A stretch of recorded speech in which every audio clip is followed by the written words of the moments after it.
So let me start by covering what I'm wearing, because today I'm going to go through all the stuff I got at D-Day, Ohio 2025. I like to share that with you guys because I get a lot of stuff there. I always have. They have vendors set up. They have a reenactor blanket sale where reenactors are selling their extra stuff. I was selling stuff there this year to make room for me to buy more stuff, although I think I ended up buying more than I sold.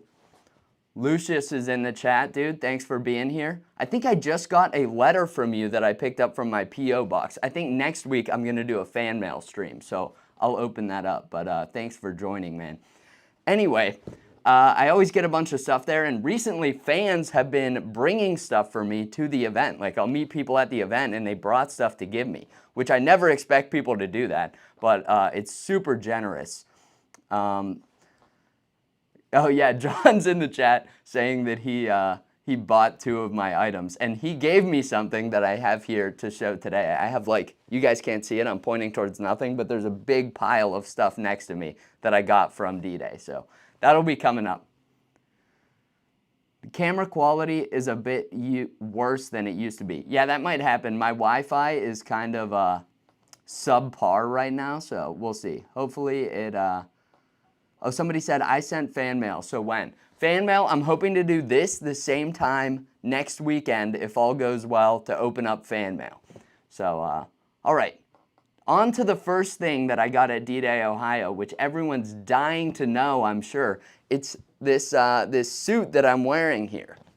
Not the helmet cover, I've had that. But what I have on, it's, you can't see the bottom, but it's a one-piece suit. This is what they called the jungle suit during World War II.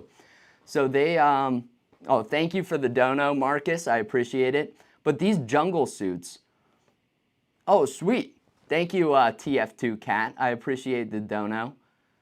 Somebody asked for my, sorry, I keep derailing myself. I'm new to live stream. I'm trying to talk and read the chat. Doesn't go well. But my P.O. box, if you want my P.O. box, go to my recent unboxing video that's on my channel. It's in the description. So the jungle suit, it was developed by the U.S. Army for use in the Pacific because they wanted something camouflaged. They wanted a special garment for jungle fighting because up until that point, they had been using the HBT uniform. At that point, it was the first pattern HBT uniform that they had, but that wasn't developed for jungle fighting. The HBT uniform was a utility uniform. It replaced a similar uniform that was made out of denim material. It looks like kind of a Canadian tuxedo, like a jean jacket and pants and jeans. But they found that that wasn't working. They replaced it with the HBTs. And then when they started fighting in these hot environments and they needed a new uniform to wear, they issued troops the HBTs because they were a lighter material. They were more functional than the Army Summer Service uniform, which is the one you see troops wearing, like the khaki uniform with a tie and everything. That wasn't going to cut it. So both the Army and the Marines adopted HBT uniforms. The Marines called theirs dungarees typically. The Army had the first pattern and then the second pattern HBT uniforms, as collectors call them today. And yeah, they were looking for a better option. So they developed this jungle suit like I'm wearing here. Didn't end up being successful. It's a one-piece suit, which if you've ever worn coveralls, they kind of seal the warmth in, like there's no gap to let the breeze under your shirt. So they ended up being really hot and uncomfortable in tropical climates. Guys also had to take them all the way off to go to the bathroom, which you can imagine, like if you had to do a number 2 and you had this on with all your equipment over it, you would have to take all of that off and pull this fully off of your body to do that, which was bad in the jungle. Worse than, I mean, that's inconvenient to start with, but in the jungle, you wanted to be covered at all times because there was serious risk of malaria-causing mosquitoes. And there were all kinds of biting insects. You see on the K rations of the period and even the D bars, they printed, keep your sleeves rolled down to prevent insect bites. So this was a serious problem, and I wouldn't want to have to strip pretty much naked to go to the bathroom wearing this. So it did not last long. The Army used some of them, the Marines used some of them. You can see it's got these utility pockets. It's a cool design. It has built-in suspenders. It's, let me see, it's reversible. Here's the camo on the inside. It's like that sandy tan camouflage. But yeah, it's neat to have. And I bought this at D-Day. It's a reproduction that I got secondhand from my friend Rob Petarini. And I paid, how much did I pay? $80 for this. I wrote down the prices so I wouldn't forget. I paid 80 bucks. One of the more expensive things I bought at the event. But I figured that was a good way to start this video by wearing something that I got at the event. And I got some other uniform pieces and stuff as well that we'll get into. Let me catch up on the chat here. Thanks so much for being here and hanging out with me on a... Oh, let me see what Lucius said. I was saying thanks for being here to hang out on a Saturday. It's fun to have something like this to do. I'd like to do live streams like this much more often. Did I say Sunday? It's Saturday. What am I thinking? But somebody said, can I turn the stream into a video? Yes, this will be posted as a video. I saw Lucius say that he saw me filming a video one night at Conneaut. I was doing that. A lot of people stopped by while we were filming. It's always fun. Like people at those reenactment events, a lot of them have seen my videos. They knew what I do. They know what I do. So a lot of times they'll stop by and say hi while I'm filming videos, which is always fun, as long as it doesn't interrupt what we're doing. But most people understand that, you know. Somebody asked if I have my letter opener. Now, that's kind of a sore subject. I do have a letter opener, but it's not what I would normally have on my page. It's not the letter openers we've all become accustomed to. I've heard that YouTube live streams, they're very sensitive about firearms, as are like all live streams. They'll take down your stream if you show that. And I've heard that they're also pretty sensitive about knives and edged weapons. So I think if I pulled out like a big bayonet and started swinging it around, it might cause some problems for my stream. So I do have a World War II letter opener here, but it is like the smallest one I have. It's this little, this is a lineman's knife. It is an original from World War II. It even has my grandfather's name etched into it, because I think this was his pocket knife. He served during the Korean War in Germany, where there was obviously not combat going on. People often ask if my grandfather was in World War II, so I figured I'd address that. But anyway, got this lineman knife here, and I'll use that to open some of these things up. So why don't we start by opening something? People did give me some stuff at D-Day that I haven't even opened yet. So like I'm going to unbox this stuff live and see what this is. I have no idea. Let's start with this little package here. Somebody gave this to me at D-Day, a fan of mine. I have a mix of stuff people gave me and stuff that I bought. So let's get into this. Let me get out my letter opener. It's like the most anticlimactic letter opener ever. Somebody said my grandpa cool.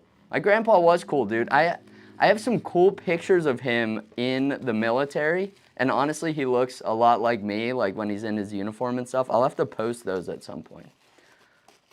And my grandfather-in-law did serve during World War II. I have his uniform hanging up on the wall over there with a picture of him. I've talked about that on my channel a few times as well. Somebody said it could be a glitter bomb.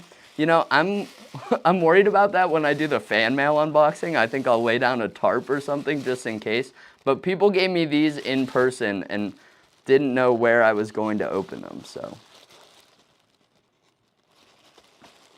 Oh my gosh. This one looks like it may have some damage to it, but it's very cool. That'll get glued back on, no problem. But this is a model, a clay model of a Sherman tank. How cool is that? It's even got the logs on the side. So I've covered this on my page before. Tanks during World War II, oftentimes you see them hanging logs off the side of their tank. And that was for two reasons. One, having logs provided a little extra protection from like shaped charge weapons like Panzerfausts and stuff like that. And sometimes against like anti-tank rifles or high velocity anti-tank guns. But also, you could tie the log in a certain way around your tracks if you got stuck in the mud, and that would give you a little bit of extra traction to try to get out of the mud. So that's really cool. It's even got the 30 cal machine gun poking out of the front there. That's so cool.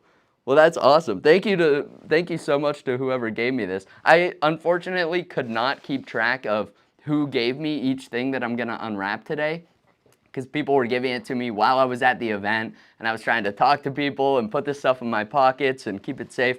So I don't have a list of everyone's names, but thank you so much to everyone who brought me stuff, and thanks to whoever made that model right there. I love that. I'm gonna keep that on my desk.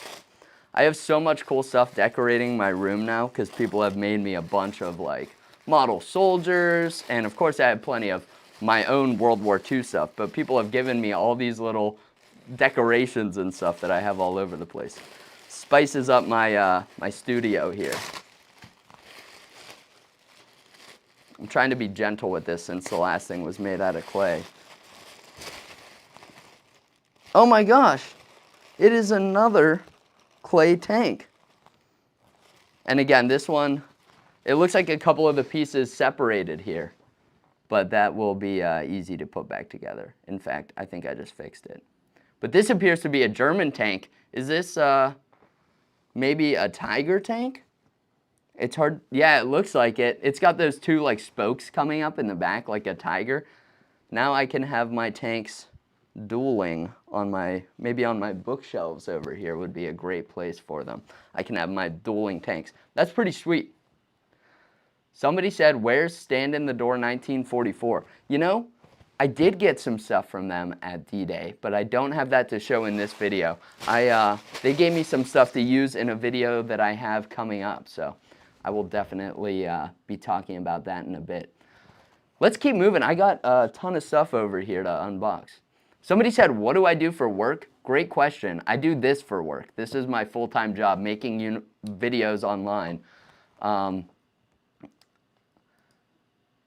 By the way, Big Boy Losses, thank you for the $20 super chat. That's huge. Thank you so much. I'm going to read it. It says, not a lot here, but as a fellow collector, I know how expensive the hobby can be, so just a little something to help fund your educational coverage of military history. Thank you so much. I really appreciate that. And that was a fitting time, too. I was talking about how this is my full-time job.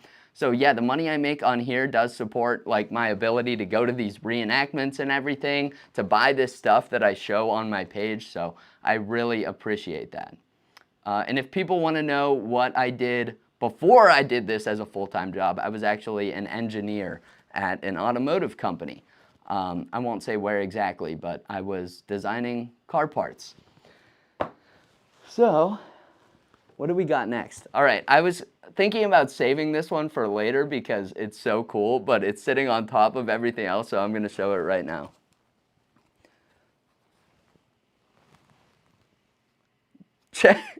Check this out. Somebody made a full paper and cardboard Browning automatic rifle. And it even has like the flip-up sights. It's got the charging handle and the magazine.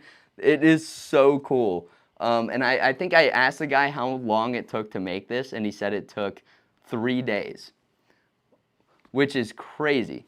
But I understand, like, look, the detail that went in here. It even has like the flash cone at the end flared out. Super cool. The ejection port. Lots of good details on here, and this is such a fun project. So thank you to the fellow who gave me a BAR here. I've been trying to keep it in nice shape because it's a little bit fragile. I'll have to find a good spot for that. All right. Somebody said, do I dress in 1940s clothes when not in character? No, I don't. And also to answer another question, I did see the Ranger setup that you're asking about at D-Day Conneaut. They have some good stuff. Love your vids, bro. You make me want to buy more Militaria. Thank you so much for the super chat, Nom Productions.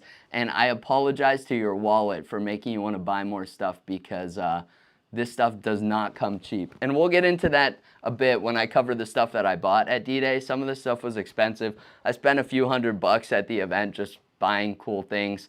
But I got some good deals, so that's how I justify it. I'm always like, oh, I could sell it for more than I paid for it, as if I'll ever do that. I never end up selling this stuff. All right. Next up here, this is from my dude Steve. Shout out to Salt and Pepper. This is just a random shirt, but it says business in the front, party in the back. And I don't know if you guys remember one of my old merch shirts. It was a Kettenkrad, which is the German vehicle that's like a motorcycle in the front and has tank treads in the back. So the shirt said business in the front, party in the back. And I thought that was cool that he thought of me when he saw this shirt. All right, next up, I should have brought out that merch shirt to show you guys, but if you're not familiar with what I'm talking about, you can probably find a picture of it. Next thing here, this is a smoke. This is a real like pyro one. I'll set that over there. It was a purple one. The problem was I didn't get to use it during the reenactment. A friend of mine, Dave, gave me that purple smoke grenade, and they're okay with us using smoke grenades during the battle, but they have different colors to use as signals while we're at the reenactment. So purple was the signal to like storm the hill and end the battle. So they told me don't throw purple because some reenactors will think that's the end of the battle and they're supposed to run up there, which is understandable. So now I have that, I'll use it at a future event. I get plenty of chances to use those smoke grenades. They're a lot of fun. Let's see, what do we got next here? I'm just pulling stuff up in random order. I got an Altoids tin. I can't talk here. There's a fellow who gives me an Altoids tin every year now. It's becoming like a tradition. And inside here is a penny. Oh my gosh, a penny from 1926, it says. That's an old penny. I think that's the oldest penny I have in my collection now. I got some more vintage pennies here as well. And then it looks like we have a bit of a drawing to go on with that as well. Oh, look. It's a drawing of me right now. That's cool.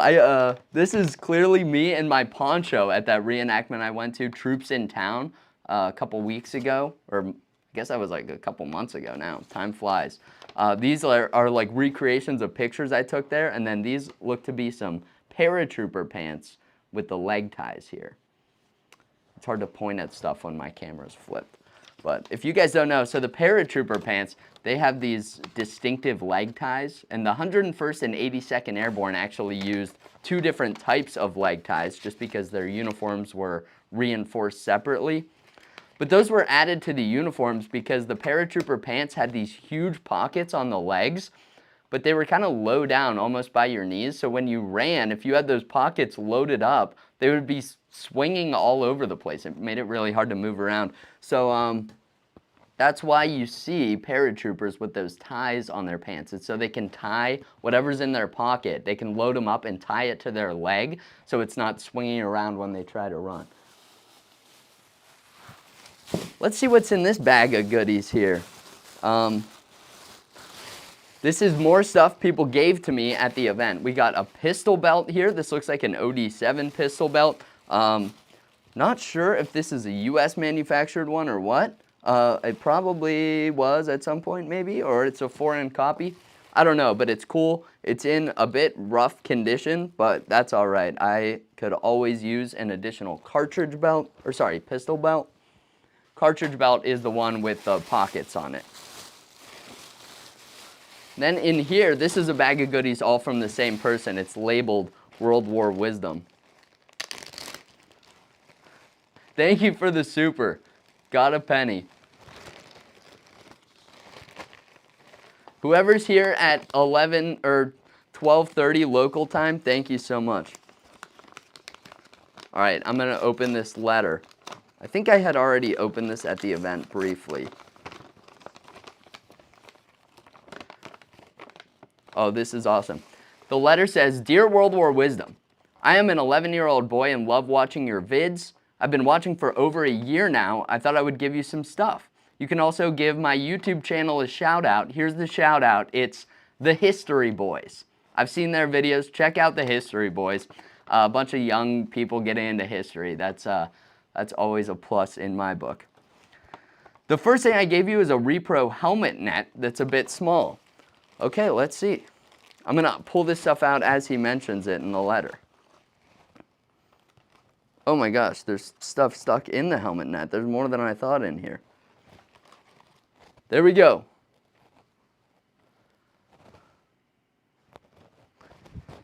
Repro helmet net. That's pretty cool. That's a good looking one. Like he said, it is a little bit small, but that'll do the job. Okay, next. He says, a repro Hershey's Tropical Chocolate Bar I made. Boom, Hershey's Tropical Chocolate Bar. These were supposed to be resistant to melting, I think, for guys in the Pacific. And they issued these out during World War II. I think from what I heard, they didn't taste very good because of the chemicals they used to keep it from melting. So, all right, next is 4 World War II coins. Oh, more pennies. Guys, I have such a cool coin collection now, and it's all because people just give me these World War II coins at events. It's awesome. 1940, 1941, 1942, and 1944 dated pennies. That is awesome. And then next it says 2 Repro coffee rations. Very cool. Repro coffee rations. Good stuff to keep in your pockets at reenactments. And then 2 pins, which I don't know anything about. It looks like an artillery and some kind of pin with a tank on it. I don't recognize that. Some kind of armored pin. But that's awesome. Thank you so much. Appreciate it, Colton. All right, let me set this stuff down gently and then move on. Oh, there's one more thing in here, and that is insect repellent. So insect repellent goes inside of the jungle first aid pouch. So in the Pacific, they gave troops a special first aid pouch. Everyone in the military, for the most part, got a first aid pouch that had like a bandage, some antiseptic powder, and some wound tablets in it, which were like antibiotic pills you would take if you got hit. But in the Pacific, they were like, these guys, it's going to be hard to resupply them. They're going to have to deal with insects and all these other problems in the jungle. They're going to have to purify water. So they gave them a special first aid kit that had stuff to deal with all of that. And one of the things in there was a glass bottle of insect repellent, just like this. So that's perfect. I've been looking for contents for my first aid pouch, my jungle first aid pouch. So that is awesome. Thank you so much. Next up, a bottle of mellow corn whiskey. This was from somebody in my reenactment group. I live in Ohio where they don't sell this, and I'm somewhat of a bourbon enjoyer, so I had never tried that one. Somebody brought it to me as a gift, somebody who lives in Michigan, I think. Somebody said, why only focus on the past and not the present? Interesting question. I think because this is a history channel. We can focus on the present other places as well. Or maybe that was in response to somebody else. Let's see, what else is in the chat? Oh, are the history boys here? Oh, they are here. I missed your chat, history boys. Thank you so much for the stuff you gave me. That's awesome. Okay, since I see the 82nd paratrooper here, let me pull up. Where did I put it? Boom. First aid station sign. He was asking about this, so I'll do this next. This is awesome. Hand-painted aid station sign. You see these being used at aid stations during World War II. They would just crudely paint signs, and you can see, I won't show the back because it has your name on it and stuff. I don't know if you want that out there, but it says, the kid who gave you the Air Corps patch last year. Hope to see you next year. I appreciate this so much. I appreciate the Air Corps patch that you gave me the year before, and I hope to see you there next year too. This will make a great decoration for my room here. Somebody asked what brand my Marine Corps helmet cover is. This is an at the front cover. And I think they call this one the second pattern. It's the one with the helmet slits. The patterns are kind of confusing because the slit ones, I used to hear that those were a later pattern. They're actually an earlier pattern than the ones that didn't have the slits. I think they call the one without slits the third pattern, so I don't know, it's a bit confusing. Okay, more stuff that people gave to me. I got this piece of red fabric. Thank you so much for the extra fabric. I'll find some projects. I do a lot of sewing and stuff, as most reenactors do, sewing patches and fixing uniforms, so it's always good to have extra fabric on hand. I got a helmet band here. That is great to go around the helmet. You see, this isn't a World War II one. This is a later one. They did have a style of helmet band used during World War II, but it came attached to a certain type of helmet net called the M44 net by collectors. Pardon me. Officially, it was called the helmet net with band. Someone said, what were the helmet cover slits used for? Well, I'll show you. So if you can see these tiny little slits, they kind of blend in with the camouflage pattern. But there's these little slits, and you could use those for foliage. They're called foliage slits. And if you watch my What They Carried video, I show some good period footage of guys using this. But basically, you could put sticks and leaves and everything like that in those slits to help camouflage yourself. And some guys really use that. There's footage of the 6th Marine Division on Okinawa where some of those guys look like walking shrubs. They have so much stuff in their helmets to camouflage. I got this patch. I think this is the 66th Infantry Division, if I'm not mistaken. Very cool. I appreciate that. I got some D-Day Ohio stickers here. This one, it says it's customized by @AnnoyingTacticalDude on YouTube. So thank you, Annoying Tactical Dude, for these D-Day stickers. These are awesome.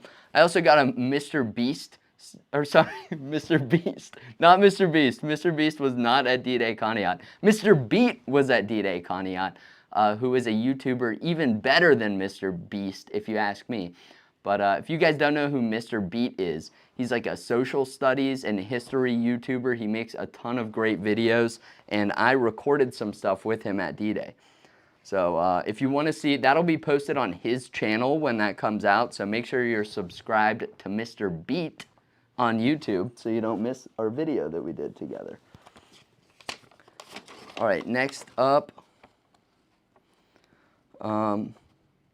Oh, these are copies of documents. I won't read these on here, but I will open this letter.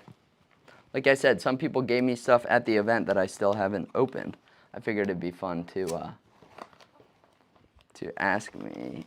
fun to open them together. I see somebody ask me here, I got a question. Hopefully it doesn't come off as rude. It's not rude, don't worry.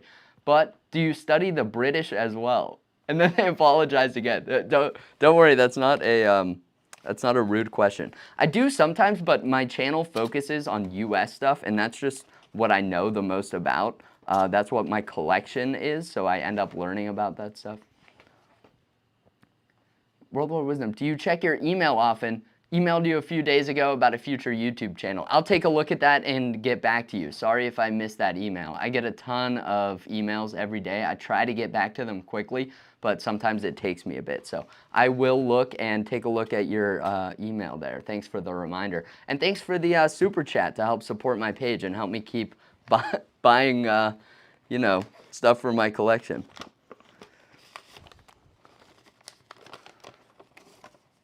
Oh, nice. Dear World War Wisdom, my name is Mr. Wood. I won't say his full name. I'm 13 and came from Illinois.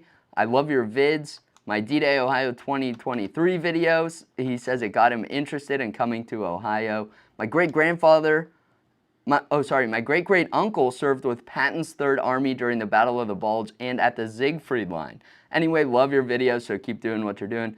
P.S. Can you do another room tour? That is a good suggestion. I should do an updated room tour at some point. I still record all of this in the same room where I've always made my videos, but I did change up my set a while back. I saw somebody ask in the chat at some point what is hanging up behind me on the wall. This is actually 2 World War II shelter halves buttoned together here. Originals from the war that I just snapped together and hung up on the wall. And I had to buy some new shelter halves because I needed a tent to actually sleep in at events sometimes. And I had hung it up on the wall. I got I think, is this a sergeant or a corporal Marine Corps pin? A shell casing with a link on it. All cool stuff given to me here. Oh, we got another envelope to open up. 1st Infantry Division patch. I think this is an original from World War II. This is awesome. And I had one 1st ID patch that I don't even think is original. So I think I'll have to replace that on my uniform with this. This is awesome.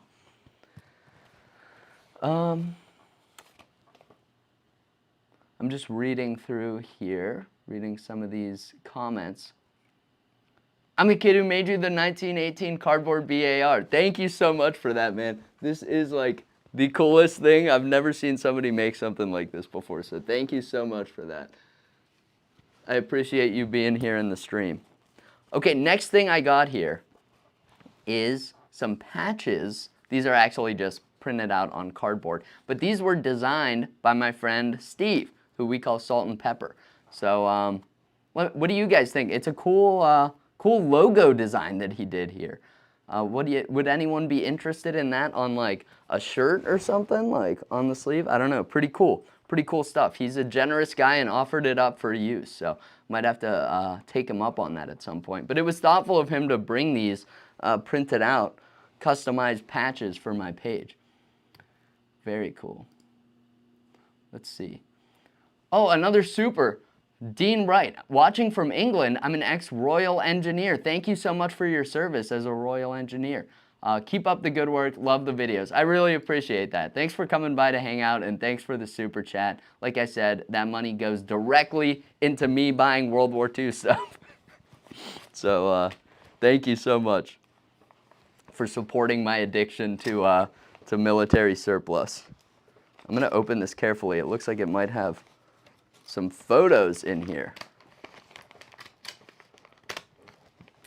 All right. Oh, this is so cool. World War II Legos. Oh, this is awesome. I gotta piece this together. I won't do it on stream.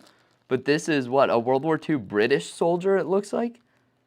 That they cobbled together from some different pieces. Oh, and they have a BAR in here and an M1 Garand. This is sweet. I didn't know they made Lego BARs and such. Look at that.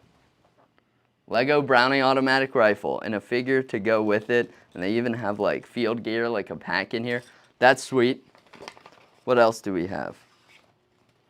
Oh, picture of a sailor right here. And let's find out the backstory of that sailor, hopefully in this letter. Dear World War Wisdom, I'm a big fan of your YouTube channel. I am also a YouTuber and was wondering if you could help me. I also sent you some stuff in the letter. For more info, email, and then he left his email. Hope to hear from you, Nick. I'll definitely get back to you, man. Thank you so much for the picture. I'll have to get the story when we get in touch. Is that everything in here? Just making sure. Yep. All right. Looks like 2 more patches here. 101st Airborne patch and a First ID patch. Always awesome. Both groups that I reenact at times. So I very much appreciate that. Oh, someone said their addiction is to airsoft. Yeah, that gets expensive too. Pretty much any hobby that you get into is gonna be expensive, but military-related stuff, you know, you can put a lot of money into that. I hope, is John Green still in here? This is from John Green. And, oh, I'm showing the wrong side. This is Praise the Lord and Pass the Ammunition, a record that I can play on my gramophone, phonograph, whatever you want to call it. I have it over here. I should have pulled it out and played it on stream, but perhaps for another day. But yeah, this is an awesome record. He was kind enough to give this to me, and John is also a follower of the channel and a Patreon supporter. He's in my Discord. So thank you so much, John, not only for the awesome record here, but for supporting me on Patreon. I appreciate it. What else? Oh, I got a big stack of stuff here. Next up is stuff, some of this stuff I got from John Padula. He's another reenactor who has a YouTube channel. I had to take out a couple of the period things he gave me because he gave me some inappropriate wartime photos. That's all I'll say. Some photos of ladies during the war that I would not be allowed to show on stream here. So thanks, John Padula, for the nudie pictures. They were not nudie pictures of him, to be clear. They were pictures of other people from the 40s. But he gave me 2 V-mail envelopes, originals. That is awesome. He gave me a little pocketbook of cartoons. I'm not going to open that on stream either because I was flipping through there and there were some some interesting ones. Some ones that probably would not be politically correct today, let's say. We also got this American Red Cross Volunteers Party pamphlet with a program in here from World War II. That is so cool. It says February 19th, 1945. I'll have to look and see if I can find more info about that specific event. A little pocket calendar for the year 1944. All kinds of awesome original stuff. And I think that's everything from John. I'm going to set that back over here. I also got, these are, I believe, death cards for German soldiers from the war. So these were soldiers who were killed during the war, and they have like prayers on the back and then the soldiers' info on the front. I think he said these were two brothers. So very interesting to see these wartime pictures of two brothers there and have their original cards. Thank you so much to, I remember talking with the guy who gave me those. He was very nice. We ran into each other at the vendors while I was buying stuff. Also got some maps here printed out. That's awesome. This is a drawing of, who's it say, Timothy? I don't remember. It's a character from something that I forget, but it's a very cool drawing. I appreciate the fan art. Thank you so much. And I've gotten a lot of fan art from that fan, so I appreciate it. Then we got a nice card here. Speaking of the business in the front, party in the back, we got the Kettenkrad with the business in the front, party in the back. That was one of my merch shirts. We got the Pistol Packin' Mama, which was a B-17 during World War II. That's another one of my merch shirts, which, by the way, you guys can buy through bunkerbranding.com. Go check them out. They're all made from nose art that was on like real World War II vehicles and tanks and bomber jackets and stuff. So I think they're really cool. But yeah, Pistol Packin' Mama is one of them, and they did a drawing of that B-17. And then on the inside, we have a drawing of Fury, the M4A3 E8 Sherman, or A2 if you want to be technical. That's what they used for filming. It says, Dear World War Wisdom, thank you for teaching me so much about World War II. I gain so much more interest and knowledge every time I watch one of your videos. You are one of the main reasons I want to become a reenactor. Please share this with the world because you have so much wisdom. Thank you so much, Cameron. That is so sweet, guys. I don't want to get emotional on here, but anytime I get fan mail or meet people at reenactments and they thank me for sharing this stuff, it really, especially young people, it really gets to me because I was in the same position when I was young. I had people like on the military history channel and stuff like that that I really looked up to and were putting out good information, and I've always aspired to live up to those people. Like R. Lee Ermey is one that comes to mind. His show Mail Call on the military history channel, I used to watch that in the mornings before school, and I think it's so cool that I'm able to help be that role. Not that I'm as good as R. Lee Ermey. I'll never reach his legendary status. But I think it's cool that I'm able to share stuff in a similar way with young people. And here's another letter here. Dear World War Wisdom, I've been a fan for a while, and I want to say how much your videos have taught me about World War II and how you've inspired me to want to become a reenactor myself. That's great to hear. I'm portraying U.S., a late war ammo bearer in the 2nd Armored Division. Very cool impression. I hope you enjoy the items and the fan art, and see you tomorrow. Awesome. The event was multiple days, so I'm sure I did see him tomorrow. Check out that art on the back, by the way. It looks like we got, let's see if we can go through here. M1 Garand, BAR, German stick grenade, Thompson submachine gun, and a German dagger. That is so cool. Thank you so much. More fan art drawings. Boom!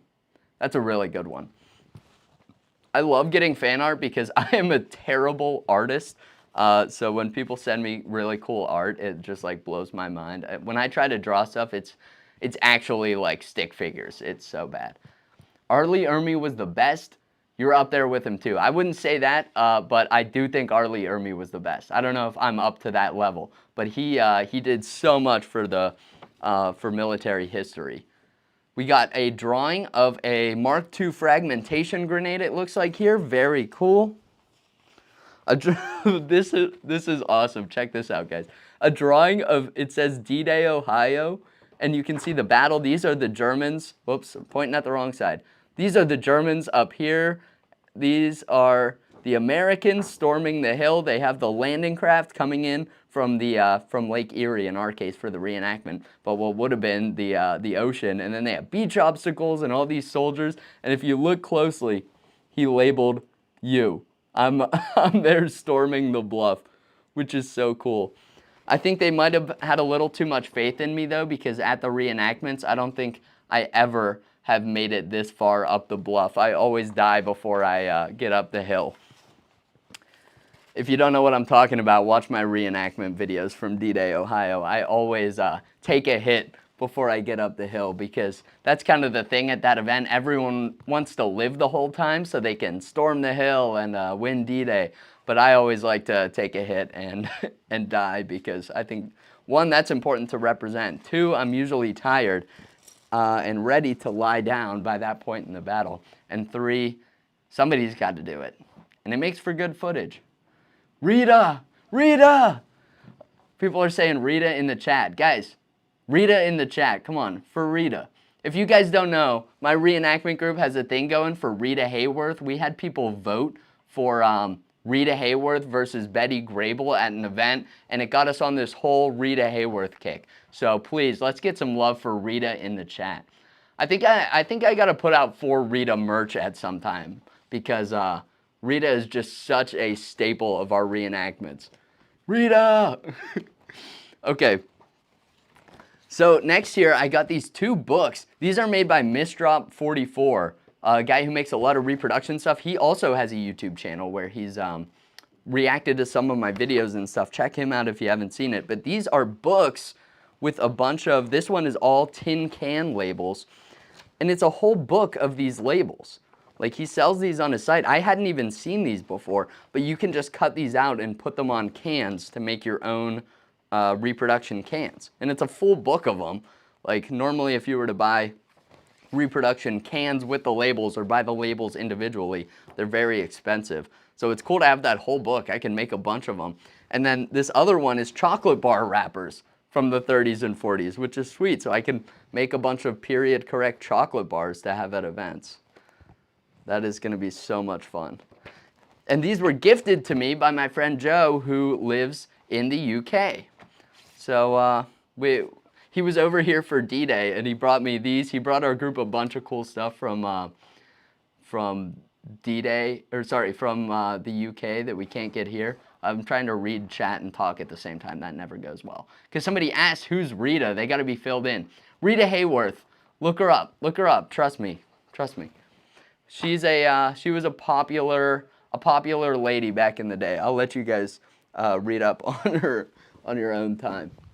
But she was a good-looking gal and the subject of many pin-up photos and such. And our reenactment group had some of those pin-up photos, and that's kind of where the Rita thing started.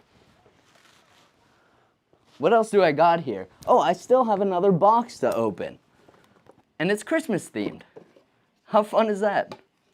Somebody said, where did I get my frog skin tunic? So I covered that at the start. This is a Marine Corps jungle suit. Sorry, pardon me. U.S. Army jungle suit, which was also used by the Marine Corps, but it was an Army design. It's actually the one-piece like coverall, so the pants are attached.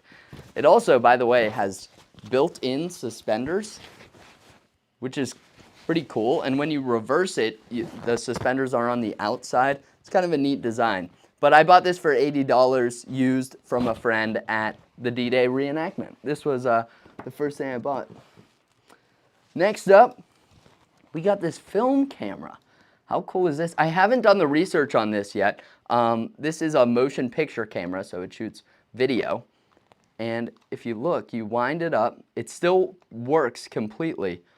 It looks like the lens is a bit clouded for the viewfinder, so I don't know what the condition of the lens is that actually shoots the video, but it seems that everything here is in working order. And if you listen, I'll hold it up to my mic so you can hear it. When I push the button here, it spins, which would cycle the film, which is how it records. Whoops, I'm pressing the wrong button. I'm still pressing the wrong, here we go. Can you guys hear it spinning? It's pretty sweet. This one, I don't think it's World War II era. It might be from the 50s or something if I had to guess based on the design. But to be honest, I haven't researched the specific model yet, so I'll have to figure that out. Samuel, thanks for joining, man. Can't believe I'm in one of the World War Wisdom lives. This is so cool. Hopefully I'll be doing more of them so you guys can hang around because I have so much fun like answering your questions and everything. Somebody said they can hear it, so that's good. But these are, they're so cool. I love the sound that it makes. I love mechanical old designs like this. And if you open it up, you can even see, that's what I should do. John says, I hope you like the record. I do, John. I do. Thank you. But here, watch it spin when I push the button. This is how it records. So it would be winding the film off of one spool and onto the next and passing it by the aperture as it goes to expose it. Pretty cool design. Pretty cool design. I'm going to see if I can get some film for this and get it rolling because it would be so much fun to go around reenactments, shooting video on this, and then be able to scan it and post it on my page. Okay. I almost opened this box and then just set it aside. Well, I got a box here with helmet straps in it. These are the later style strap that has the cup on it. So not from World War II, but still real military surplus. Very cool. And a note in here. Whoops. From Trace. I'll try not to show all of your info there. Hello, World War Wisdom. This is the owner of Scott's War Collecting, Trace Scott, and we specialize in perceiving history. We run an online war museum on YouTube at Scott's War Collecting. I'll have to check that out. And if you guys want to check out Scott's-War-Collecting is what it says. I was wondering if you wanted to do a collab. I'm always interested. Message me and they gave some info. Sorry if I wrote something wrong. I wrote it at 2 a.m. Thank you so much for giving me that. I appreciate it. I appreciate the helmet strap. And I'll see if we can make something happen. Let's get this over here. I'll make some space. I have some larger items left. Oh, actually, I still have some of the small stuff. Look at all this stuff, guys. There's so much. All this stuff just from D-Day. I haven't even gotten into the stuff that I actually bought yet. This is just stuff people gave me. All right, we have a German coin here. I don't know. It's so hard to pick this up on my camera. But this is a German World War II coin. Does it have a date? 1939. And it looks like 2 Reichsmarks. This is so cool. Thank you so much for the German coin. I have some more of those in my collection, so this will be right at home. Then here I have a 1944 penny, another 1944 penny, another 1944 penny, and another 1944 penny. All 44 dated pennies. That's, look, I got another penny over here. I got that string of 4 pennies earlier. So I have quite the coin collection going on. Let's see. Somebody asked, how do you even join a reenactment? I'll give you the quick, brief answer for that, because that could be a whole video at some point. But basically, if you want to get involved with a reenactment, the best way to do it is by joining a reenactment group. And the best way to do that is by, hopefully, showing up to a reenactment event. If you can find an event and get there and go talk to different groups, that is the best way. Because you can get in touch with groups on Facebook or online, or try to find their email and get in touch with them. But unsurprisingly, a lot of reenactment groups are kind of old school. They don't have like great websites. They're kind of old school guys, which is to be expected with history lovers. So oftentimes they aren't up to date on like keeping a website or keeping a forum where you can express interest. So if you go to a reenactment, you'll meet hundreds of reenactors there. You can get their info, talk to the unit commanders, see what you like and what you don't like, talk to different groups, and then get their information and ask about joining. Most reenactment groups are like always recruiting. So try to find an event. That can be tough. You might have to look around online for a bit, or look at some museums in your area, see if they host any events. That's a good way to find people. And then from there, you can go and get in touch, get the contact information of groups you want to join, find out how old you have to be in that group, and then you can join that group, and typically they will help you figure out exactly what stuff you need to buy. Like they have documents with their uniform regulations, what you have to wear and everything. That way you don't buy the wrong stuff and then try to join a group. They'll tell you what you need. So that is the basic overview. Thanks again for the coins. I'm going to move those aside. Next up, we have an empty bag. I don't know why that was in the pile. We have some shell casings. These might be from the reenactment or from... No, it looks like this is a 270 Winchester cartridge. So people brought some shell casings. That's cool. Oh, there's... That Marine Corps pin I showed earlier was a matching set. I missed the other one. So now I have a set of those. All right, I think it's about time to get into the stuff that I purchased at the event. So the first thing that I purchased, where do I want to start? Why don't I start with this? The first thing I purchased was this summer M41 jacket. So this is from At the Front. They have a model called the summer jacket. That's not something that really existed during World War II. But basically, it's for events like D-Day Conneaut, where you don't want a wool lining inside of your M41 jacket because they just get too hot. Now, those aren't historically accurate. Some guys really don't like these summer jackets, but I saw this one for $10 at the blanket sale, and it fit me. So I just couldn't pass it up for 10 bucks. And it has a 4th Infantry Division patch on it. I mean, the patch alone is probably worth the price of purchase here. This is a great jacket for $10. I wore this in a video that I just recorded yesterday that hopefully will be coming out on Wednesday. So make sure you got your notifications on. It's a good video. It's a follow-up on a question that's been looming on my page for a long time, I'll say. I made a video about something a long time ago, and I finally followed up on it and hopefully closed out that question. I don't want to spoil too much before the video comes out.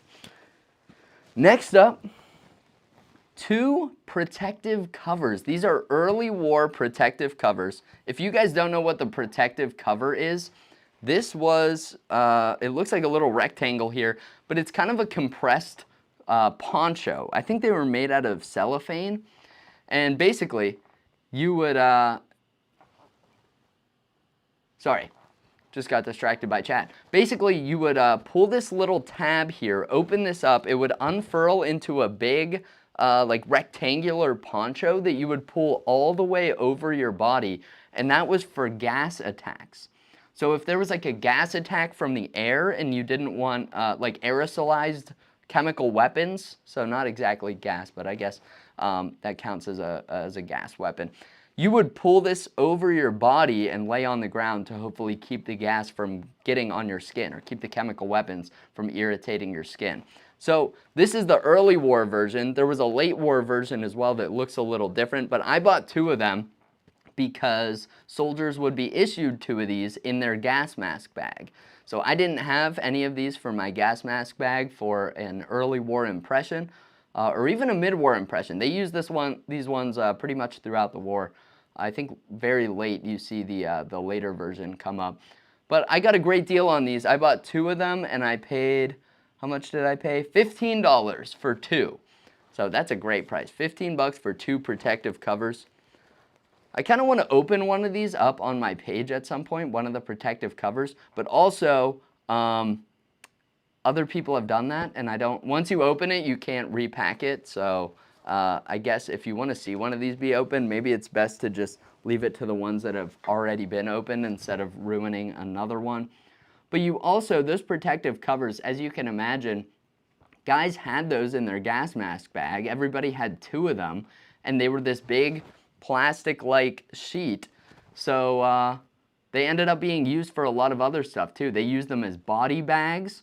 because keep in mind, chemical weapons weren't used on the American soldiers during World War II. So they were issued these and didn't need them. So they used them as body bags. Sometimes you see them used as like liners for foxholes. Really anything that, that guys could use them for, they did, because they didn't need them for their intended purpose. Let me grab a sip of water here. I need my slurping sound effect there that my editor always puts in when I drink on camera. Okay, next up, let me preface this one. When I went to this reenactment, I mean, I've been trying to clean up my room here where I film stuff because I have so much stuff from World War II that I'm just running out of space for it. And when I went to this event, I took a bunch of stuff to sell to clear out some space. And I said, I'm only going to buy stuff that I need for my World War II impressions and that I can actually use, like in my videos, use for my reenactments. I'm not going to just buy stuff because I think it looks cool or whatever. And then somebody came by with a, with a Sherman tank periscope. And I told myself I wasn't going to buy it because what am I going to do? What am I going to do with the Sherman tank periscope, guys? But it was so cool, and I was thinking about it, and then he told me the price, which was $50, and I couldn't pass that up. $50 for a Sherman tank periscope. Let's see. I wonder if I can hold this up to the camera and you can see through it. Oh yeah, there I am. Hello. So you look through here and look through this bottom part, and you can see through the top here. So it's really only a few inches of elevation there, but this would be mounted inside of the hatch. So that would be enough for you to be inside the tank looking outside the tank. Only this top part would peek out of the tank. I think it actually goes the other way around, like this. Only this top part would be peeking out of the tank, and this would be mounted to the hatch. So you would be able to rotate it as well. But imagine, I wish you guys could see through this better. You got a little glimpse through it when I held it up to the camera, but you cannot see much through this thing. You have a very, very narrow and small view. I can't imagine rolling into combat in a tank where people are trying to kill you and you can only see through that tiny window. I mean, that's insane. Somebody said in the chat, this is a Stewart periscope.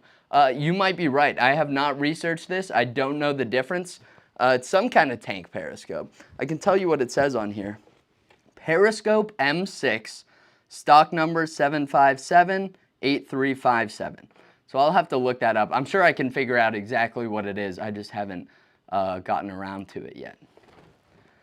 But yeah, guys, imagine like there's Germans with Panzerfausts in buildings, there's enemy tanks and everything like that, and all you can see is this little rectangle, and that's what you're, pardon me, that's what you're trusting your life on. It's terrifying. I can't imagine doing that. Let me get a sip.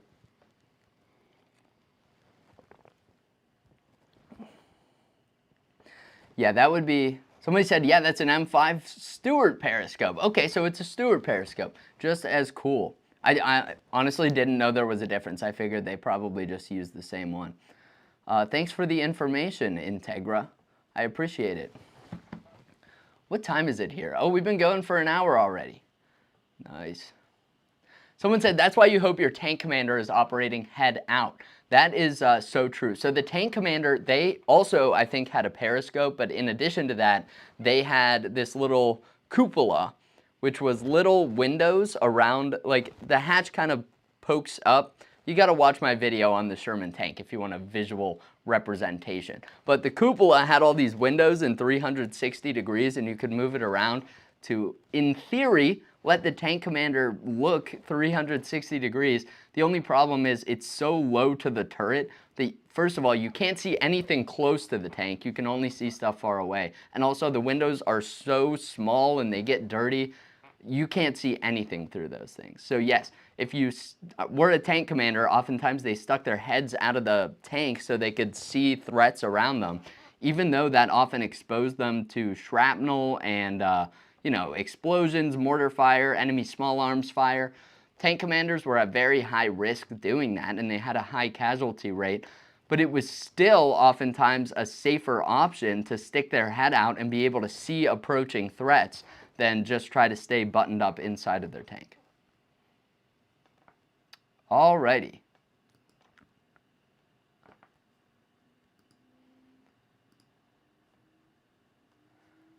Next up here, let me get to the next thing.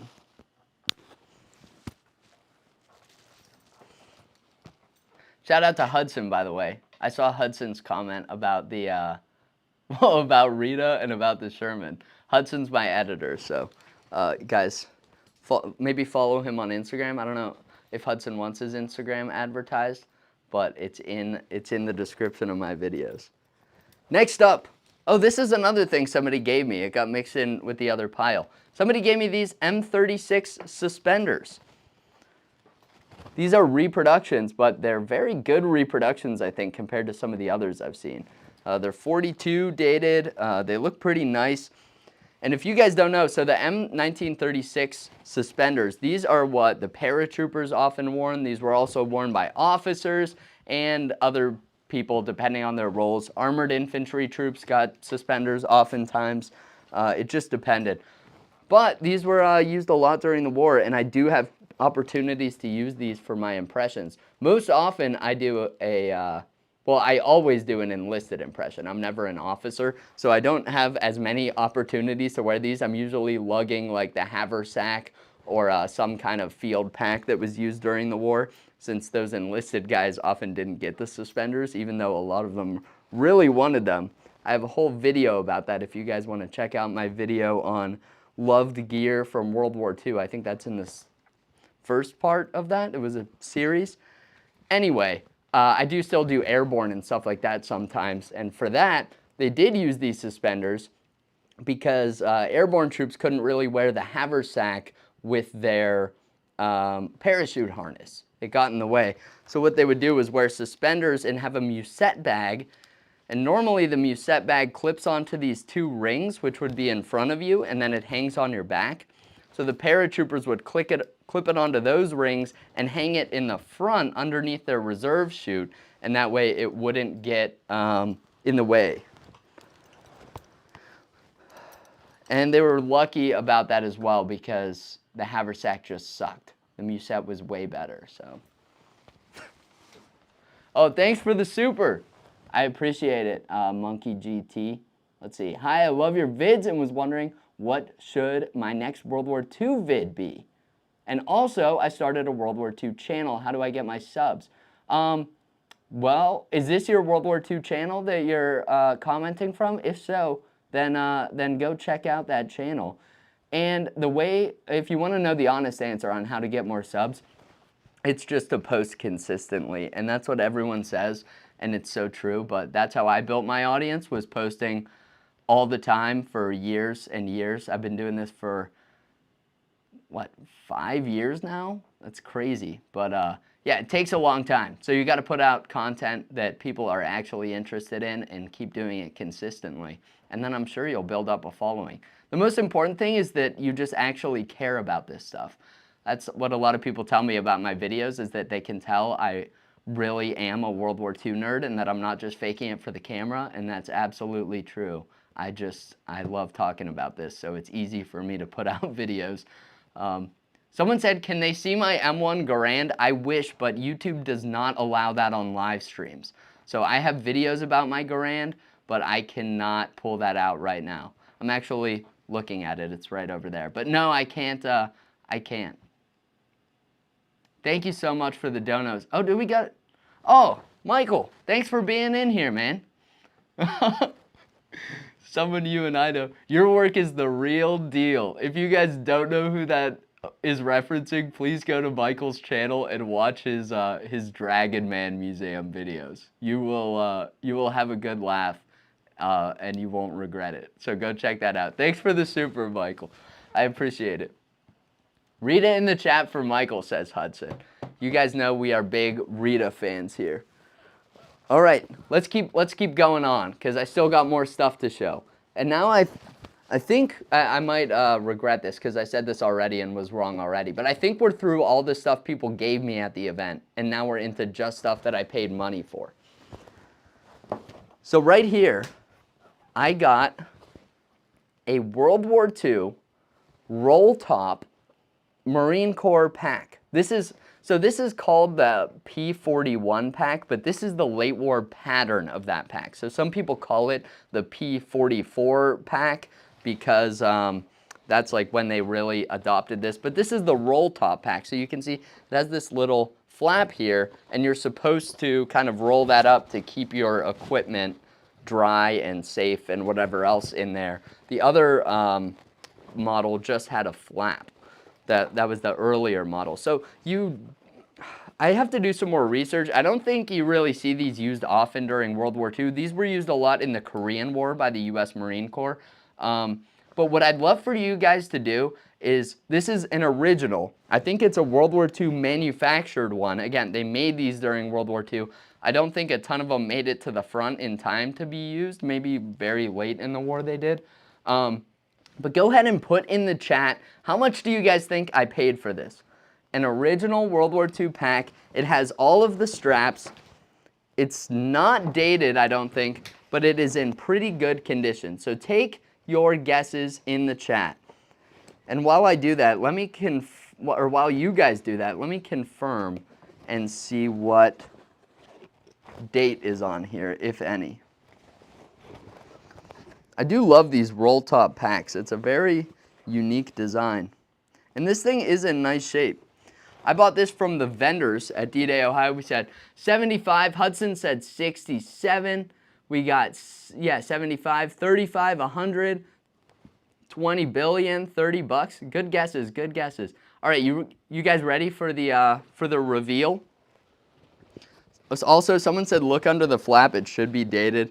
I think the date has just faded off on this because I do not see any date in the usual spot. All right, you guys ready? Drum roll, please. Drum roll. I need a soundboard for drum rolls and stuff. $5. I paid $5 for this. Is that right? Yeah.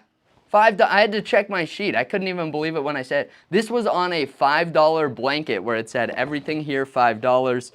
So I spent $5 on an original World War II P41 roll top pack. Again, I don't know if I'll have many opportunities to use this because these didn't come around until very late. I don't even know how many of these made it to the front line. I'll have to research that. But when I saw that it was $5 and complete with all the straps and everything, I couldn't pick it up. And that was on, I think, the second or third day of the event. I was astounded that this was even still there and that nobody had bought it. Maybe they just put it out late or something. But yeah, that was a great deal. That was a great deal.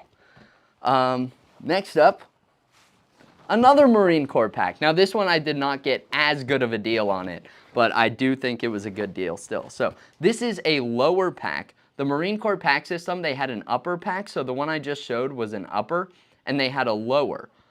So this is the lower. Basically, you could attach this to the bottom of the upper pack, and that way you had two packs. You could put your more important stuff in the top and your less important stuff in the bottom. And if you needed to carry more stuff, you could use them both. If you needed to go a bit lighter, you could just drop one of the packs and travel a bit light. The lower you typically only see with the upper, but now and then sometimes you see these lower packs being worn. They could be worn kind of on your belt. Sometimes this part is called the knapsack. But you do sometimes see these being worn without the upper, but it's rare. So this pack is the earlier version. This is the P41 that they used early in World War II. So this is correct for Marine Corps use throughout most of the war. It is named, I can't quite make out the name on there. It says Nault, it looks like maybe. And then it's dated, U.S. Marine Corps, Boyd is the manufacturer, and it's dated 1943. And it's in really good shape. It has all the straps, all the canvas is nice. So I really was happy with this. I have a reproduction one that's very nice from at the front, but I really wanted an original, so I'm glad I found this. And it's named on the front again here too, same name. People are asking about Rita again. That's Rita Hayworth, our favorite World War II celebrity pinup girl, and also did other stuff. But my reenactment group has a long-running thing of being Rita Hayworth fans. It's me, the sticker guy. Oh, Annoying Tactical Dude is here. Thank you for the stickers. I appreciate it. It's so cool to like do this live so the people who gave me this stuff can actually talk in the chat. I love it. And for this pack, let me consult my price sheet. I paid $30 for this at the vendors. I thought that was a good deal. 30 bucks for a named 1943 dated original pack. I mean, you can't beat that. You can't beat that. It's not as much of a bargain as the $5 one, but you can't expect to always be paying only $5. Oh my God, I forgot these were here. This is something else that somebody gave me at the vendors, or sorry, at the blanket sale. Somebody gave me this at the blanket sale. So these are World War II U.S. Navy swim trunks, or I guess you can't even call them swim trunks. They're a swimsuit. But it's like a high-waisted Speedo, and it's made from wool. You can see it is named. It has somebody's ID number and name on there and everything. It's an original, and it still has the tag in there. It's a size 30. I mean, look at this. It's hilarious. And for those wondering, no, I will not try it on the stream here. But I did wear this to go swimming at the event because I had to test it out. Some period accurate swimwear. I did put it on and it looked absolutely hilarious, as you can imagine. Let me see, anything in the pocket here? No, just some sand from when I wore them to swim. That would have been so cool if there was something in a pocket. That happened to me once. I opened the pocket of a coat and found like a little receipt from World War II in it. And I was on a live stream. I went through all the pockets of everything in my closet, and I found a tiny little receipt from World War II while I was on the live stream, which was so cool. And a bunch of people, I posted the clip from that, and a bunch of people were like, oh, that's fake. He planted that. And I thought that was hilarious because they thought it was really like unbelievable that I found a dry cleaning receipt in the pocket of a dress uniform. It's like the least exciting thing I could have possibly found. And they're like, he planted that receipt. It's awesome. All right. Yeah. Somebody asked if I swam in Lake Erie. Yeah, we often swim in Lake Erie at that event because it's the only way we can like bathe and stuff. We go in the lake, but that lake water is kind of gross, and there's some gross bacteria in there. All right. Next up. Oh, I was wrong about being done with the stuff people gave me. I keep eating my words on that. Check this out. This is a fan. I think they said this is from, am I opening this in the correct direction? It's very fragile. I don't want to break it. Let's see. There we go. So this is a fan, I think, occupation era. Oh, it's nice. It's actually hot in here, so. This is like an occupation era fan from Japan, so something that a U.S. soldier might have picked up after World War II ended when troops were in Japan during the occupation. So very cool, great item to have in my collection. It was so nice of somebody to just gift this to me. I really appreciate it. It came from another reenactor. Silly Goose 16 said, put me on stream. I'm a massive fan. I appreciate it, Silly Goose. All right. What else do we got? More Marine Corps stuff. More Marine Corps stuff, guys. So next up is this Marine Corps shirt. This is a wool shirt. So a lot of people know about the Army wool shirts worn during World War II. But the Marine Corps also had a wool shirt. And you see a lot of guys wearing this People think of the island hopping campaigns as being very hot and humid and everything, and that was absolutely true at times. Guys were fighting in the jungles, but there were still places they were where it was pretty cold. You see pictures on Okinawa and Iwo Jima of guys wearing sweaters and wool undershirts and these wool button-down shirts, as well as M41 jackets, tanker jackets, anything to stay warm because it did get cold there at times. This I paid, let's see. Oh, it's a size 2, by the way, which the Marine Corps sizing was very weird back then. They don't have measurements like the Army sizes from the time. They just had 1, 2, 3, 4, 5. Oh, and it's also named. I'll show the name there. It's also named. It's in great condition. It maybe has a couple tiny nips, but it's like very good condition shirt. And let's see, what's the price on this? $25. Let me see what I wrote down. Did I haggle him down for this? No, I paid full price. $25 for this. Still a good deal. Someone said, I saw you buy that. At the event, I kept running into people because I was constantly walking around the vendors trying to find good deals, as you can tell by all the stuff that I bought. But yep, 25 bucks for an original shirt. It fits me very well, so I just could not pass that up. I thought that was a good deal. Very happy with that. Let's see. I think I only have a couple things left. Oh no, wait, I forgot the, so I have a little soldier here that somebody made for me. This is awesome. It's like a little model of a U.S. soldier during World War II, and it looks like he has an M1 Garand. Very cool. Somebody else gave me a model soldier as well, another little model, and I'll see if I can find that. It might. I thought I had that here, but maybe that'll come up. But very awesome. Thank you so much for the model. And then I have this cool Vale 10th Mountain Division pin. This is sweet. I've never seen something like that before. And I think if I remember, the people who gave me this were from Colorado, so that makes sense. But super cool. Vale, Colorado pin. Next thing here, this is another thing I bought.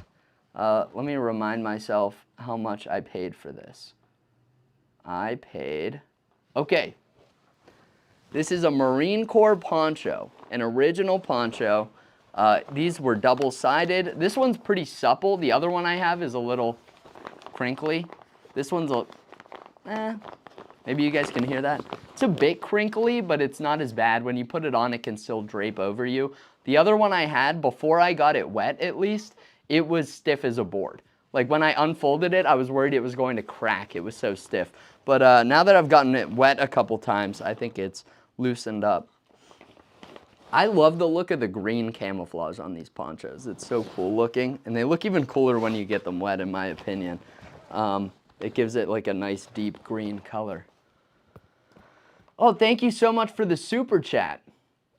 When you coming out to try Commonwealth? Oh, that is a good question. I do want to do that at some point. I've always focused on US stuff at these events.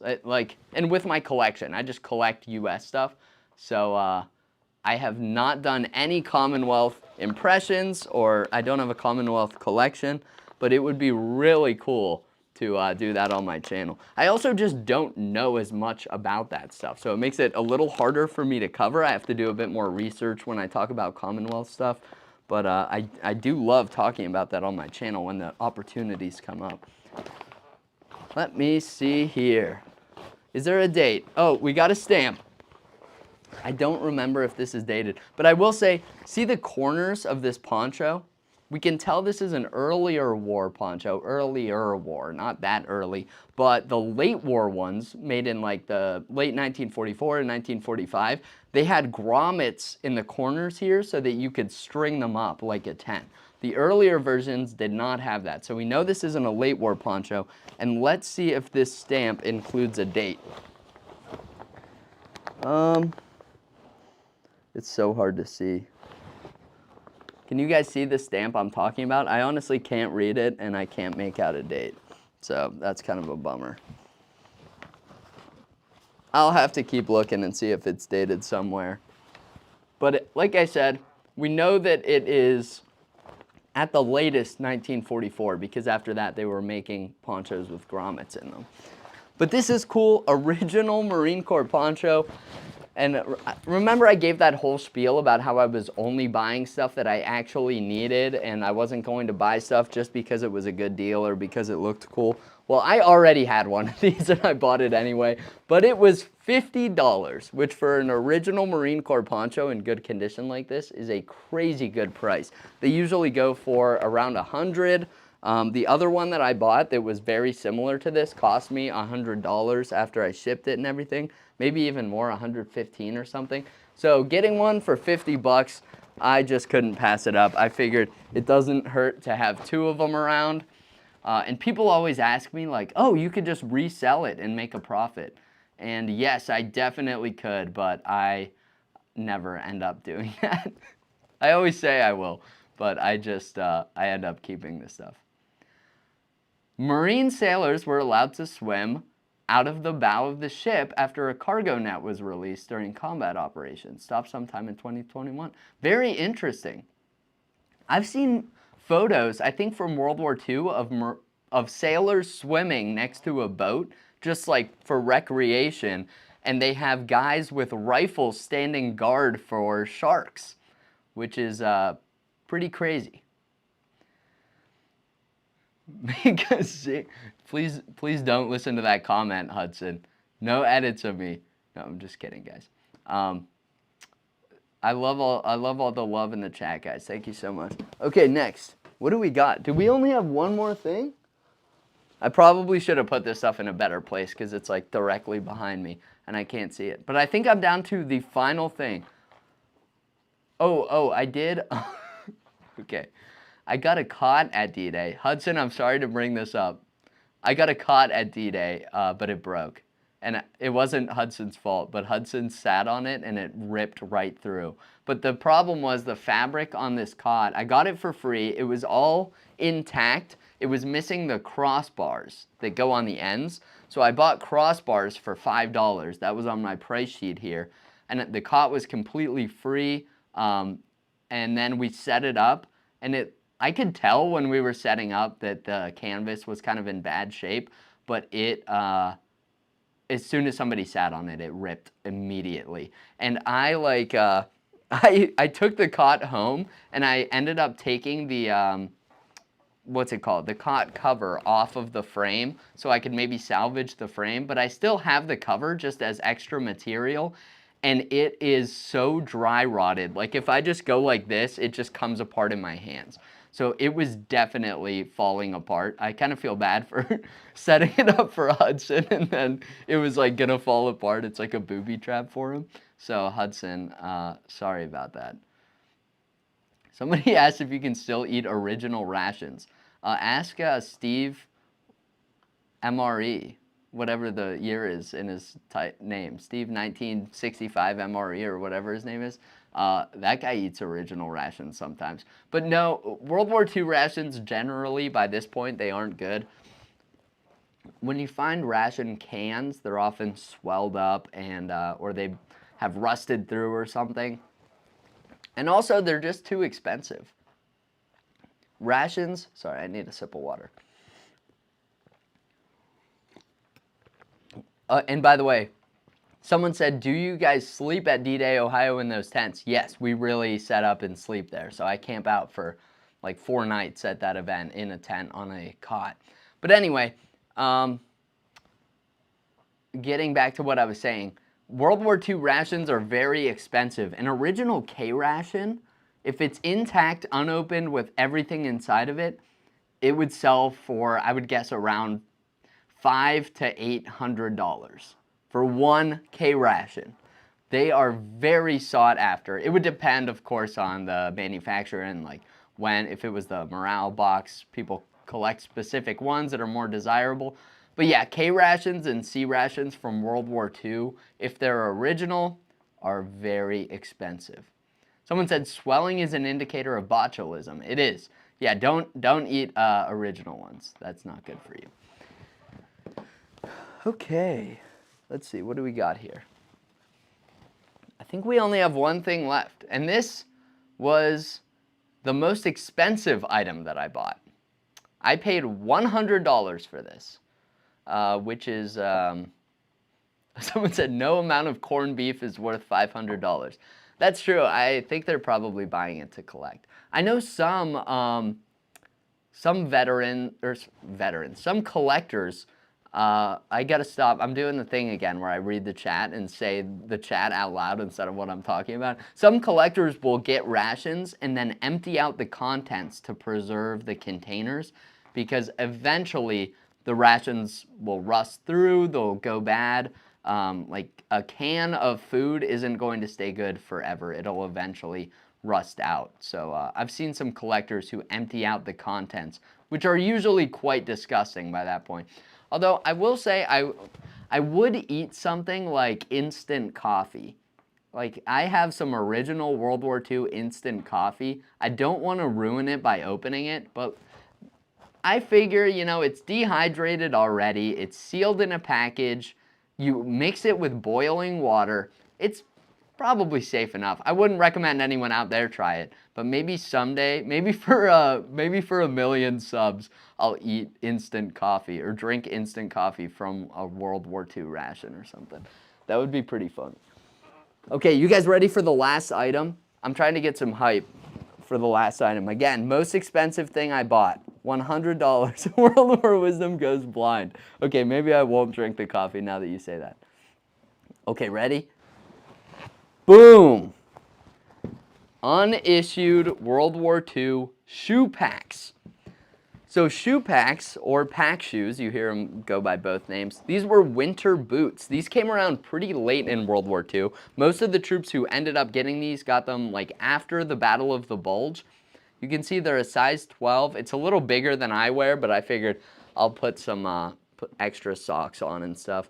And interestingly, the shoe packs, they came with removable wool insoles. I think sometimes guys would even stack multiples of these in there, so that'll help take up some of the room for my foot as well. But these, I mean, they kind of look like a modern LL Bean boot, or the boots made by, yeah, LL Bean or Cabela's. All those companies make those duck boots now, and these pretty much are the origin of those. They're leather on the upper, and then down here we have this rubber sole that is just all molded rubber. Who made these ones? They say Ball Band trademark, or what's it say? Ball Band Victoria? I can't see. Can you guys see what I'm talking about? Oh, there's the camera. So there's the maker stamp there. And these are in incredible shape. Now I can't get the insole back inside there. I'll figure that out off stream. Someone said they're clean. I'd wear them with modern clothes. They do look really cool. Am I going to be able to stuff this back inside? I'll do that later. And I think both the laces are in here. But these were like favorites of soldiers as far as winter boots. Like I said, not everyone got these. They were kind of uncommon. They came around late in the war. But these are the wartime pattern. They made another pattern. So this, see the ridges on the toes? That was indicative of the ones used during World War II. They made a later pattern that's smooth on the toe. Those ones were made during World War II, but most people think they didn't make it to the front in time for them to be used in the cold weather and stuff. And let me see if I can get a shot of the tag here. I'll show this to you guys, and then you probably can't read it, so I'll read it. It says, U.S. Rubber Company, contract, and then the contract number, and it says dated, is that a 1943. So these were made in March of 1943, and they are unissued. I do kind of want to wear these, but they're so clean that I have some reservations about them. I wouldn't beat them up too much, but I might wear these around an event. Somebody asked, is this live? This is live. Welcome to the stream. Thank you guys so much for being here. Das ist gut. Das ist gut. I thought these were a great purchase. Again, I paid $100 for them, which isn't like the steal of the century, but I see them sell for much more than that. And I mean, the leather is supple. They are in such good shape. The rubber isn't cracking, neither is the leather. So for $100, like you couldn't even buy a modern pair of boots like this probably for $100. So I really thought that that was a good price. And you can see kind of the stitching. There's like 4 rows of stitching here. I love looking at the construction of these old boots. Someone said, what type of boots are these? So again, these are cold weather boots called shoe packs or pack shoes, P-A-C. That's like just what these boots are called, shoe packs. Not bad for $100. Not bad at all. And to get them in a good size, like typically when I see these, you'll often see boots come up when you find originals that are in weird sizes. They'll be like a size 5 or something, I don't know, but not something a person could reasonably wear these days. But these ones, size 12, I think that's perfect. Someone said, how come I never buy German stuff? I never got into German collecting. In my opinion, you kind of have to pick a specialty in collecting, and people get really specialized. Like there are people who have whole collections of just M1 helmets and have a ton of them.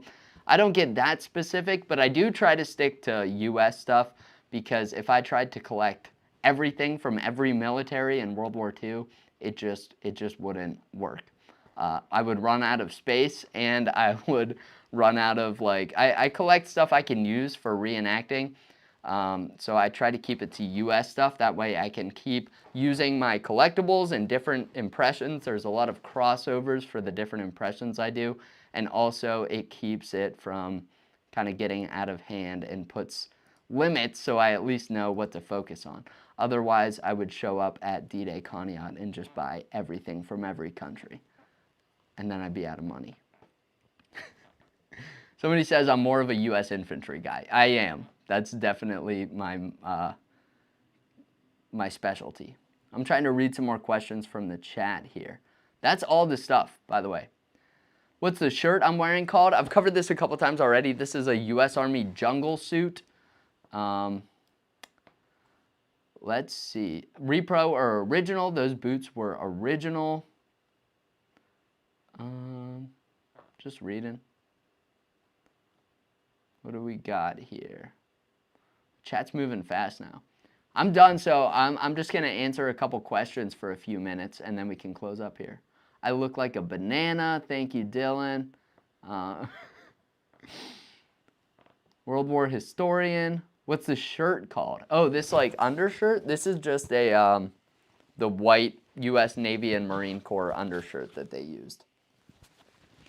So for my uniform today, I'm wearing the jungle suit, which was intended for use in the jungle by the U.S. Army, but it ended up being used by some Army troops in the Pacific, some Marines in the Pacific, and also some Army troops in Europe, believe it or not. It was also used a lot for training in the U.S. You see a lot of training pictures where soldiers have this and the other frog skin uniforms on, but there are only a few pictures of these in Europe, but yeah, somehow some of these made it to Europe. I think there's a 2nd Infantry picture where a guy has one, and there's another picture of a guy on a motorcycle wearing one of these in Normandy.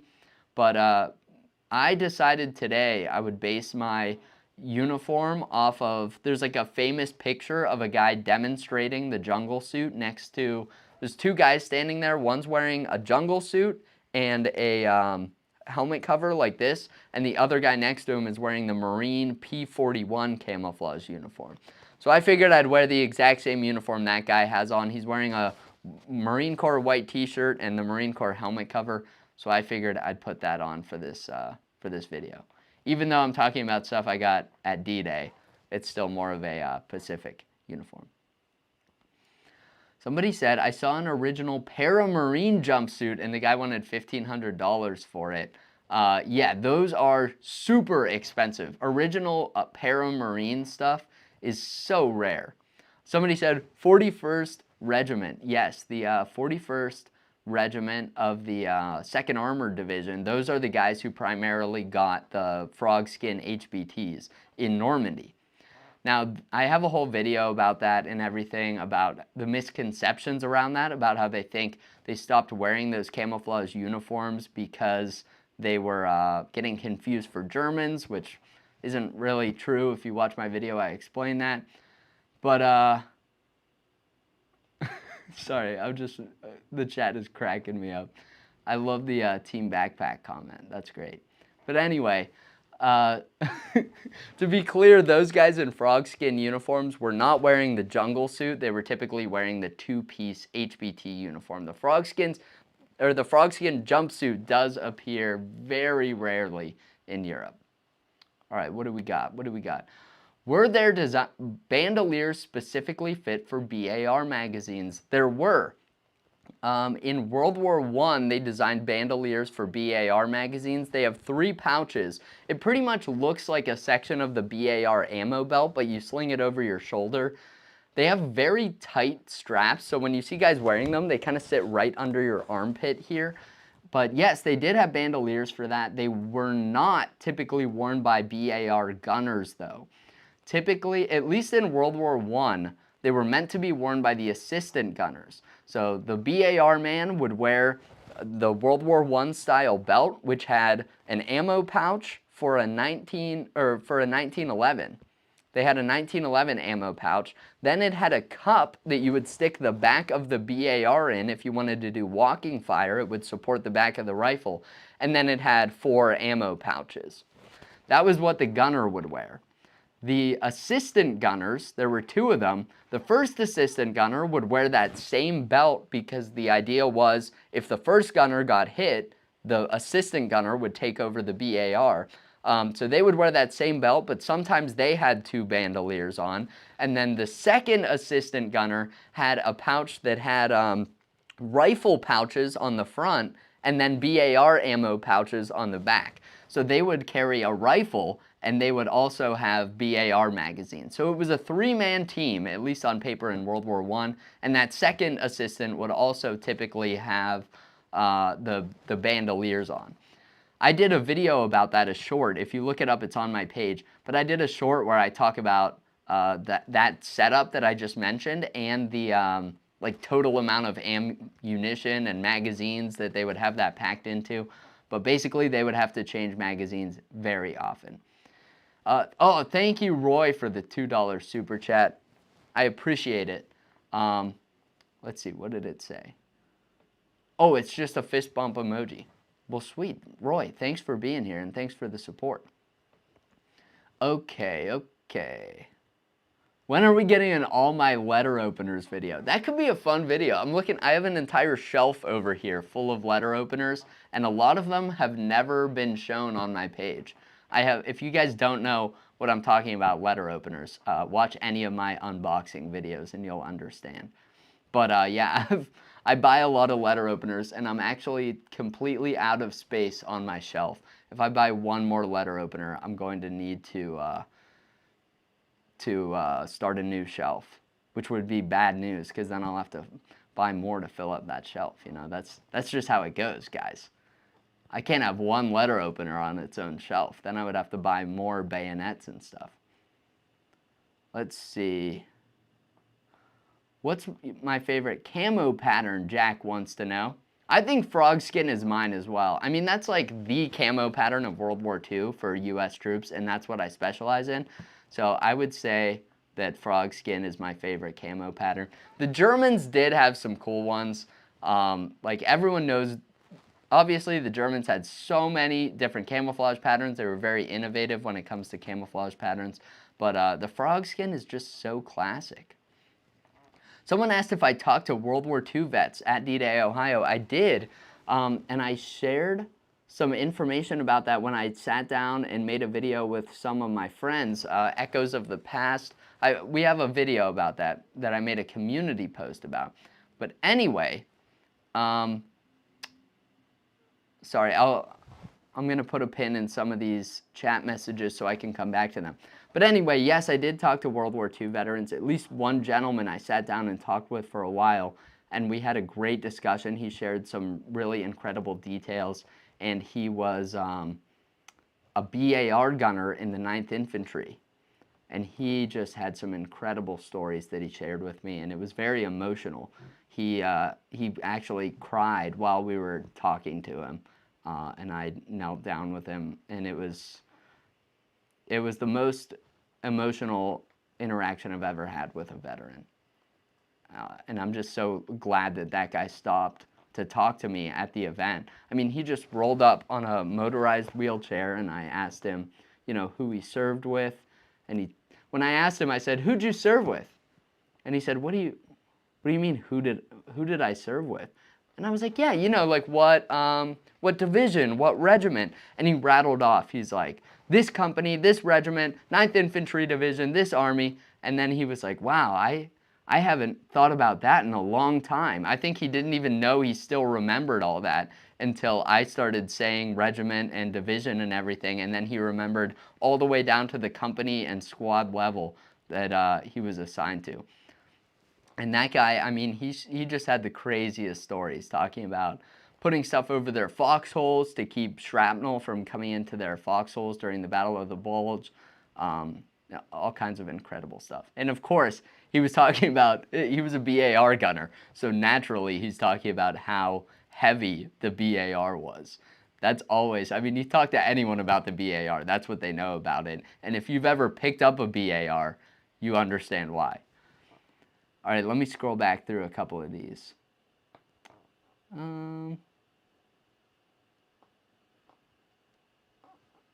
Any World War II reenactments in Kentucky? There are some. I don't know the specifics of them, but I hear about events in Kentucky from here and there. I don't know why I got an accent when I said that. Let's look.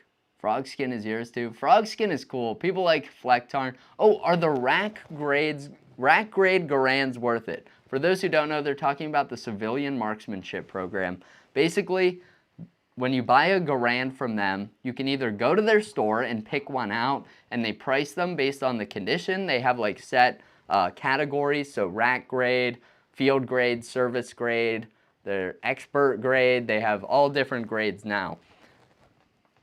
But if you order one through the mail, which you can do, and they'll ship it directly to you, only if you meet a lot of requirements. You have to meet a lot, you have to be a part of a club that's affiliated with them, you have to pass a background check, I think. You have to like send your ID and they do a background check, all this stuff, and then they'll send it directly to you.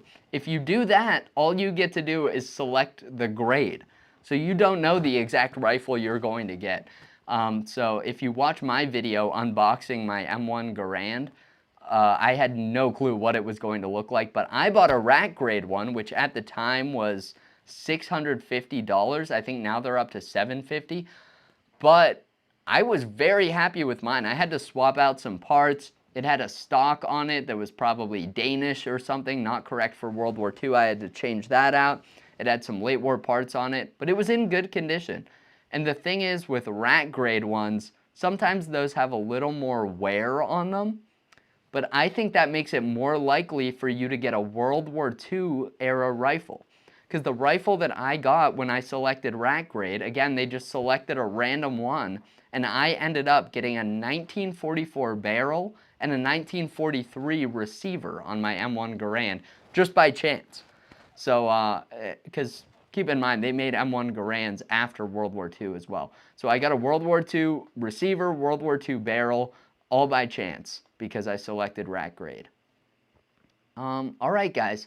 I think I am going to wrap up this live stream. We're almost coming up on 2 hours here, so before we hit that mark, I'll say thank you guys so much for watching. Thanks to everyone who brought this stuff to me and gave me things at reenactments. I never expect that, but I do really appreciate it for people who did that. It made for a very fun live stream, and now I have some more cool stuff from my collection, some stuff to decorate my study here. I love that. And people, make sure to nurse the brain-eating amoebas I got in Lake Erie. I will do that. That water is disgusting. But thank you guys all for tuning in today. I want to do these live streams more often. I'll make an announcement during the week, but I'm planning to do one at this same time next Saturday, where I'll be unboxing fan mail. I have like a huge pile of fan mail over there. I'm going to unbox that live on stream, and I will be putting down a tarp just in case people send me crazy stuff. No, hopefully no glitter bombs. But we'll unbox that together on stream. I think it'll be a lot of fun. There's E. coli in there. Now everyone's hung up on the Lake Erie bacteria. Lucius, I will open your letter on that stream next week. So please tune in for that. All right. Thank you guys so much. Thanks for watching, guys. I'll see you in the next one. I appreciate you tuning into the stream, and we'll do this again soon.